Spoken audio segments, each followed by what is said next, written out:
mentally what it means to be able to pull through. The beginning of the game was atrocious. At the very beginning of the game, the best player in Vitality is Elige.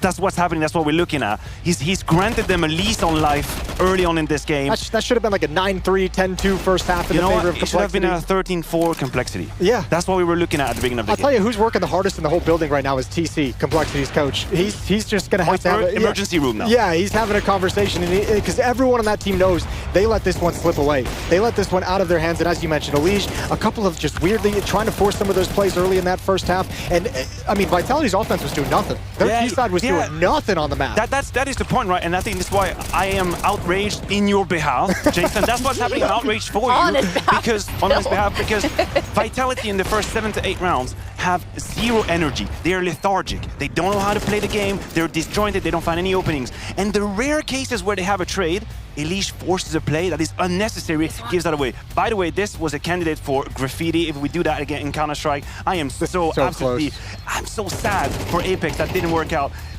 You would have thought that Apex had the trigger to do that? Yeah, you know, it's his only play. We were talking about as it was going on, smart positioning, you're never going to clear that corner. You don't really think it's possible, and that is so close. We will remember Apex. We will remember. But look, I mean, between the CT side of Complexity, like, it just should have been way stronger. I think a lot of miscues on when plays could have been made in overtime. Some people swinging through smokes when you don't really need to. You add in the comms. He had a masterful map. I had no idea where this is coming from, but goddamn, do I welcome it. Yeah, someone needs to buy him a steak dinner.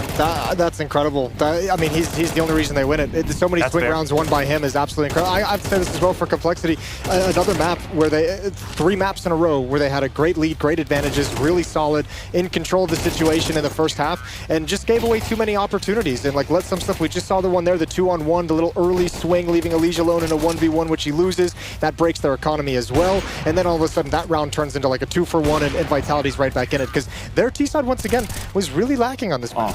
It was horrendous. It was horrendous. They had no rhythm, anything, but I agree with you. I think Complexity made the same mistake almost in 3 maps back to back to back, which is to allow Vitality to come back in, right? Yeah. Even when they were boxed in tactically. I do think that JT deserves a whole lot of praises, but yeah, we see the elation for Vitality. The kiss on the head of Flames is what Apex did for. Or just destroying single-handedly. He wasn't really a huge factor individually. The calls were nice on T side. They had some cool ideas. They forced Heroic into some pressure situations, but we had NQC, we had Lux performing very well. I had Nissim topping the charts. So yeah, some moments of some sparks for Heroic, but no fire in this game, and this could be a whimper.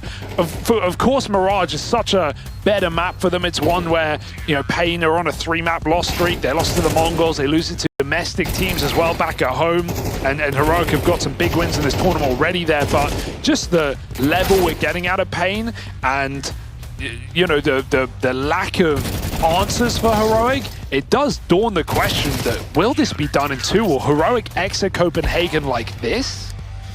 I mean, they very much could, and after that 3-0 run through the opening stage and then the win over FaZe to open up here, that would feel so underwhelming, right?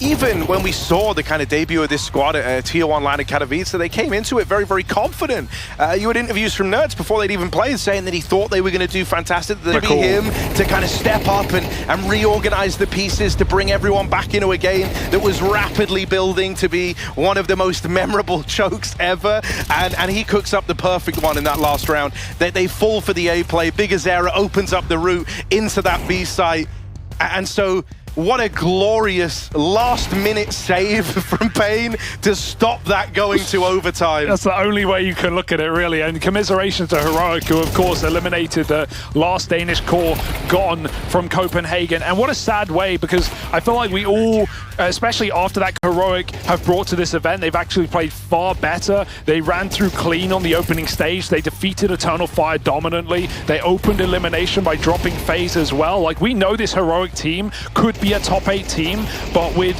a start so slow on their map pick, with the whole team being absent on Nuke, this was never gonna happen, not at 1-2. So commiserations to Heroic. They play a great tournament, but this major is not for them. Yeah, you know, I don't care how fast you are. If the starting gun's already gone off and you've gotten lapped and then you decide to get going, you were always going to have a rough time, right?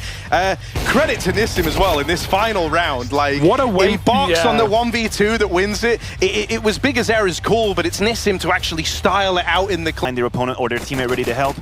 You can make the kind of argument, where are the multi-kills on the CT side? I think for Cloud9 that would have been needed in some of these points. But I got to say once again, and it was very rightly highlighted at the cast, you have another example of Navi being able to problem solve. The later the game goes on, the more LexiB kind of figures out, okay, this is the rhythm we need to hit, this is the amount of people we need to have. The double Palace lurk, for example, we have that trade from Bit coming in.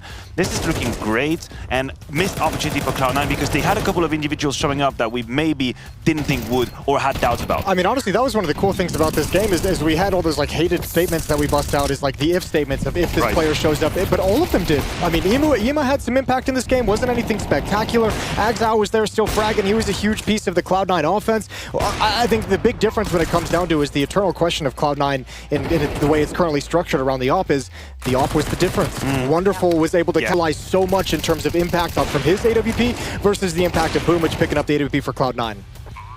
I agree, absolutely. And listen, we have a couple of examples here. We had the highlights. When the scoreline is 12-10, I think it's no coincidence that Wonderful is the one stepping up. Because you could definitely see Cloud9. I liked how they approached it. But goddamn! No other Desco software has ever said that. I'm just saying it's pretty good. Hey, so you earned a point with the Moses count over there. So. All right, can you talk about this replay? Yeah, right back to Counter-Strike for a second. No, you're talking about Ancient, and you're right. I would say lack of celebration is sort of equal to how in control they were on that city side. And it's true, I think the lore of Cloud9 on Ancient is the map that they have, from the very beginning, tackled on, and they've also went through the motions of trying, changing setups, figuring out what is it that works for us. We saw Axide and Electronic historically changing positions as well. Now they've kind of settled in a position where they are very confident, very comfortable. We could see how the first skirmishes on the CT side for Cloud9 were always going their way. Anytime Navi tried to dip their toes into middle, they get shut down. We see here Axile, beautiful double spray as well, straight up. So you have all these moments where Navi is just constricted, and all of the qualities that we sort of usually use to describe their T side are negated because Cloud9 is just... Yeah, I got you. It's a very poignant statement from Launders. You like that? That was a big word. That he makes at the end of that as well when he throws it over, that confidence in themselves because nobody else did. If you think of this trajectory of this Cloud9 roster, you know, the doubts are on Axile and his individual drop-off that we had throughout this year. Bringing in Boomich when Shiro departed the team, the doubt that was in him as an in-game leader, if he was actually going to be able to do it. Nobody, like, Cloud9 might have been the only group of people who thought we have enough runway to work with to get good enough to qualify. Do you think they thought that? Playoffs? Do you think they thought that? I don't think they thought that. Absolutely. I don't think they did. That's what's crazy. I think they themselves thought that they were more limited than what they're doing right now. If you don't believe it, you lie to yourself enough until you do believe it. No, it's actually because Boomich was interviewed and he said we take it game by game. We see, and I don't try to think about all those big things, and I don't